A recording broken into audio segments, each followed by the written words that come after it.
जय माता दी दोस्तों, आने वाली वट सावित्री व्रत के लिए आप सभी माताओं बहनों को ढेर सारी शुभकामनाएं। भगवान श्री हरि विष्णु आपकी जोड़ी हमेशा सलामत रखें और आप जीवन पर्यंत अपने पति की लंबी आयु के लिए वट सावित्री का व्रत करती रहें, यही कामना करती हूँ। और इसी कामना के साथ आज का जो वीडियो है वो मैं शुरू कर रही हूँ। दोस्तों, आज के वीडियो में मैं बात करने वाली हूँ वट सावित्री व्रत में जो चने निगले जाते हैं वो कितने चने हमें निगलने चाहिए, जो फल है वो कितने लेने चाहिए, कितने चने लेने चाहिए, साथ ही साथ कितनी बार में जो चने हैं वो निगलने चाहिए, चने को निगलने का सही तरीका क्या है, आज के वीडियो में संपूर्ण जानकारी जो है वो देने वाली हूँ। तो चलिए शुरू करते हैं आज का वीडियो। सर्वप्रथम अगर बात करूं चने की, तो पूजा में चने का सबसे ज़्यादा महत्वपूर्ण योगदान होता है, क्योंकि जो चने हैं, चने के रूप में ही सत्यवान जी के जो प्राण है वो वापस मिले, इसीलिए इस पूजा में चने का महत्वपूर्ण योगदान है। और तभी जो चने हैं वो निगले जाते हैं। बीच में चने, बहुत सारी ऐसी बहनें हैं जो चने, क्योंकि चने की संख्या थोड़ी ज़्यादा हो जाती है तो बस चने लिए और उनको पूरी तरीके से चबा डाले और बस पानी पी लिया, हो गया। व्रत में सबसे महत्वपूर्ण हिस्सा अगर कुछ है तो वो है चने, क्योंकि चने में ही प्राण बसे थे और जो चने हैं वो अंदर गए थे। जब सावित्री जी ने चने जो है वो निगले थे तभी सत्यवान के जो प्राण हैं वो वापस आए थे। तो अगर वो सावित्री जी चने को बीच में ही चबा के खा डालती तब तो सत्यवान जी गए, क्योंकि फिर तो सत्यवान जी के प्राण नहीं मिलने वाले थे। तभी ऐसी परंपरा है कि जो चने होते हैं वो निगले जाते हैं, पानी के साथ निगले जाते हैं। मैंने पिछली बार ये वीडियो बनाया था, बहुत सारी बहनों ने प्रश्न किए थे कि दीदी पानी के साथ निकले या ऐसे ही निकले। पानी के साथ निकलना है, बिना पानी के आप लोग निगल सकते हैं? नहीं निगल सकते हैं, इस चीज़ का आपको विशेष रूप से ध्यान देना चाहिए।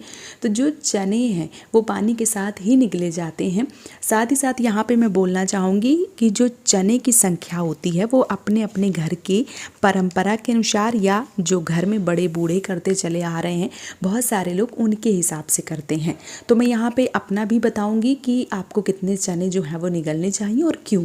और बहुत सारे घर की परंपरा जो है वो भी मैं यहाँ पे बता दे रही हूँ। देखिए, बहुत सारे लोग जो चने हैं वो एक जो वट का फल होता है, वो एक नुकीला फल होता है, वो एक फल ले लिया और 7 चने ले लिए और निगल गए। तो मतलब पूरा अगर प्लस कर दिया तो 8 हो गए।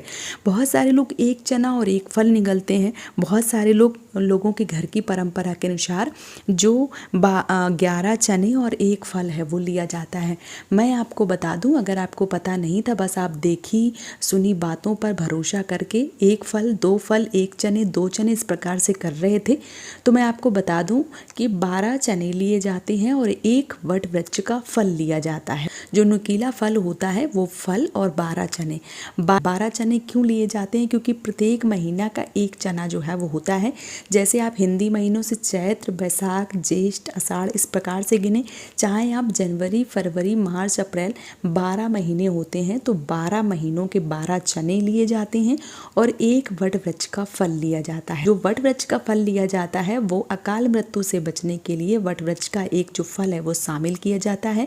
12 चने और 1 फल लेके और एक साथ ही वट वृक्ष के नीचे ही बैठकर पानी के साथ जो चने और फल हैं वो वहीं पे बैठ के निगल लिए जाते हैं, वो चबाए नहीं जाते हैं। जो वट सावित्री का व्रत है उसमें सबसे अगर कठिन कोई पार्ट है व्रत रखने का तो वो यही है, क्योंकि 12 चने एक प्रकार से एक मुट्ठी जैसे हो जाते हैं, उनको निगलना बहुत मुश्किल होता है। लेकिन मैं यहाँ पे आप सबसे बोलना चाहूँगी कि जब आप फल लें तो फल को 2-4 उसकी परत जो है वो छील लें, तो क्या होगा कि जो फल है वो छोटा हो जाएगा।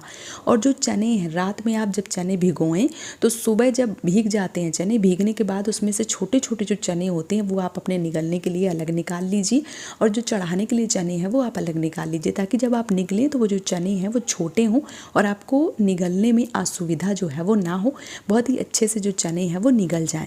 क्योंकि जब आप पूजा करें और कोई व्रत करें और उसको पूर्ण करने में अगर कोई भी बीच में विघ्न बाधाएं आती हैं तो फिर जो मन है वो थोड़ा सा असमंजस्य में पड़ जाता है। इसलिए ये छोटी छोटी चीज़ें जो हैं वो आपको विशेष रूप से ध्यान रखना चाहिए।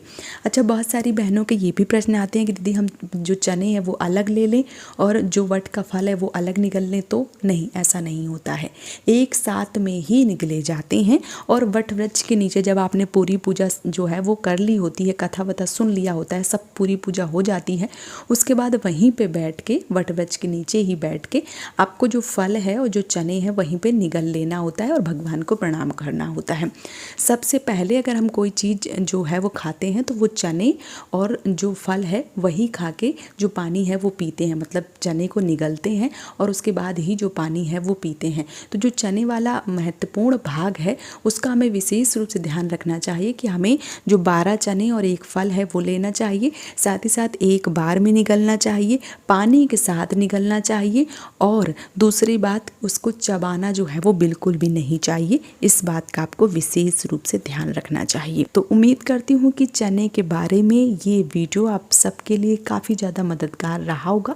वीडियो अगर पसंद आया है और आपको सारी चीज़ें समझ में आ गई हैं तो आप मुझे ज़्यादा से ज़्यादा सपोर्ट करें इस चैनल को सब्सक्राइब करके।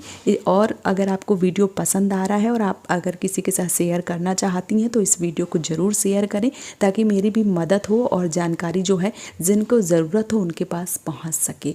एक बार फिर से आप सभी माताओं बहनों को वट सावित्री व्रत की ढेर सारी शुभकामनाएं। जय माता दी दोस्तों।